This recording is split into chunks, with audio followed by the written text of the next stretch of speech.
Welcome.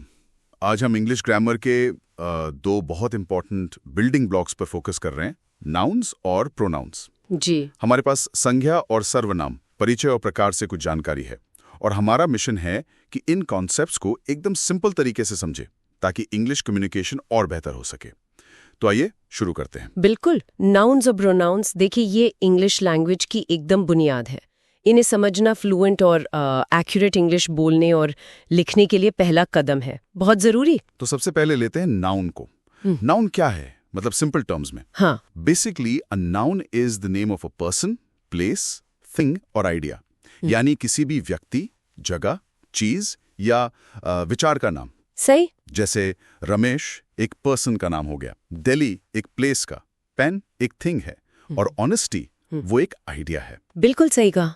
और ये जानना इसलिए ज़रूरी है क्योंकि सेंटेंसेस में सब्जेक्ट या ऑब्जेक्ट अक्सर नाउन ही होते हैं, मतलब वाक्य इन्हीं के आसपास घूमते हैं। अच्छा। और बात यही दिलचस्प हो जाती है कि इनके अलग अलग टाइप्स भी हैं। है ना? हाँ, टाइप्स ऑफ नाउन्स जल्दी से देख लेते हैं। हाँ। जैसे एक होता है प्रॉपर नाउन, जी, मतलब स्पेसिफिक नाम, जैसे इंडिया या नदी का नाम गंगा, या हमेशा कैपिटल लेटर से शुरू होते हैं। राइट। और फिर है कॉमन नाउन्स। ये जनरल नाम होते हैं किसी कैटेगरी के लिए, जैसे बॉय, सिटी, कोई भी लड़का, कोई भी शहर।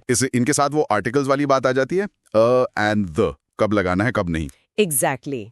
जैसे इंडिया के साथ द नहीं लगता जनरली, पर सिटी के साथ अ सिटी या द सिटी लग सकता है, कॉन्टेक्स्ट पे डिपेंड करता है। और फिर कलेक्टिव नाउन्स भी तो हैं, समूह वाले। हाँ, ग्रुप का नाम, जैसे टीम, क्लास, इनके साथ वर्ब सिंगुलर आएगा या प्लूरल, इसमें कभी कभी कंफ्यूजन होता है। सही पॉइंट है। अच्छा, और एब्स्ट्रैक्ट नाउन्स, वो जिन्हें छू नहीं सकते। बिल्कुल।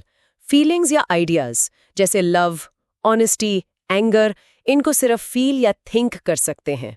और लास्ट में मटीरियल नाउन्स, जिनसे चीजें बनती हैं। जी, सब्सटेंस या मटेरियल, जैसे gold, water, would. In types को पहचानने से सेंटेंस स्ट्रक्चर और वर्ब एग्रीमेंट में काफी हेल्प मिलती है। ठीक है, तो नाउन्स का काम हुआ नाम देना। पर सोचिए, अगर हम हर बार नाम ही रिपीट करें, जैसे Ravi is a good boy, Ravi plays cricket, रवि's फादर लव्स रवि, कितना मतलब अजीब सा लगता है ना? हाँ, बहुत रेपिटेटिव और अननेचुरल लगता है। यहीं पर देखिए प्रोनाउंस का रोल आता है। अच्छा, pronounce. A pronoun is a word used instead of a noun. संज्ञा की जगह पर इस्तेमाल होने वाला शब्द। क्यों? ताकि वो रेपिटेशन ना हो, जो अभी हम बात कर रहे थे। Exactly.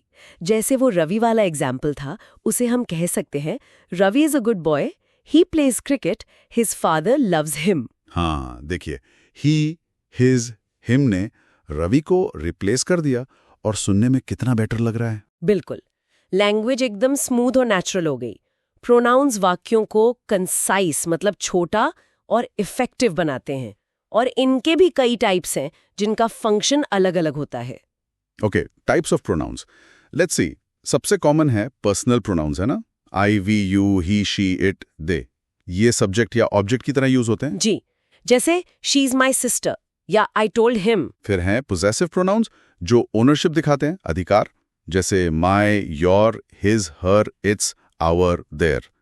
या फिर mine, yours, his, hers, ours, theirs. हाँ, जैसे दिस बुक इज माइन, यहाँ माइन बता रहा है कि बुक किसकी है। और रिफ्लेक्सिव प्रोनाउंस, वो माई सेल्फ, योर सेल्फ वाले। हाँ, रिफ्लेक्सिव प्रोनाउंस तब यूज होते हैं जब सब्जेक्ट और ऑब्जेक्ट सेम पर्सन या थिंग हो, जैसे I did it myself, मतलब मैंने खुद किया, या she hurt herself. Got it. अच्छा, और वो जो इशारा करने के काम आते हैं, दिस, दैट, उन्हें कहते हैं demonstrative pronouns. This, that, these, those, point out करने के लिए, जैसे दिस इज माई पेन या those are beautiful flowers. Right. और सवाल पूछने के लिए, हु, व्हाट, वो है interrogative pronouns, who, what, which, whose, जैसे हु इज शी या व्हाट डू यू वांट। और एक और टाइप है इनडेफिनिट प्रोनाउंस, जब पक्का ना हो कि किसकी बात हो रही है। बिल्कुल, जनरल या अननोन लोगों या चीजों के लिए, जैसे someone, anyone, nobody, everything, something. Example, someone is at the door, हमें नहीं पता कौन है। वाओ, काफी टाइप्स हैं। हाँ है। और सही प्रोनाउन चुनना कॉन्टेक्स्ट और क्लैरिटी के लिए बहुत ज़रूरी है। इससे पता चलता है कि बात किसकी हो रही है, कितने लोगों की, जेंडर क्या है। गलत प्रोनाउन से कंफ्यूजन हो सकता है या मीनिंग ही बदल सकता है। तो अगर समराइज करें, नाउन्स हैं नाम वाले शब्द, रवि, डेली, एप्पल, ऑनेस्टी, और प्रोनाउंस हैं जो इन नामों की जगह लेते हैं, he, she, it, they, this, who वगैरह, ताकि रेपिटेशन ना हो और लैंग्वेज फ्लो करे। एग्जैक्टली ये दोनों parts of speech English sentences का आधार हैं, कोर स्ट्रक्चर बनाते हैं। इन पर अच्छी कमान होने से आपकी राइटिंग और स्पीकिंग दोनों में क्लैरिटी, एक्यूरेसी और फ्लुएंसी आती है।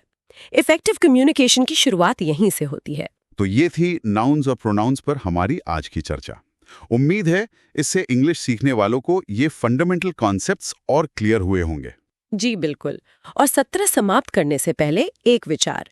हमने देखा कि प्रोनाउंस रेपिटेशन रोकते हैं और क्लैरिटी लाते हैं, पर यह भी सोचिएगा कि कैसे सही प्रोनाउन का चुनाव, जैसे ही या शी का सही इस्तेमाल, या सर्टेन कॉन्टेक्स्ट में टोन, फॉर्मेलिटी या रिस्पेक्ट लेवल भी तय कर सकता है। अच्छा पॉइंट है। जैसे हिंदी में आप, तुम, टू अलग अलग लेवल दिखाते हैं, इंग्लिश में यू ही है, पर पूरा कॉन्टेक्स्ट मैटर करता है। तो प्रोनाउंस सिर्फ ग्रामर का हिस्सा नहीं है, वो कम्युनिकेशन के नुआंस मतलब बारीकियों को भी शेप करते हैं।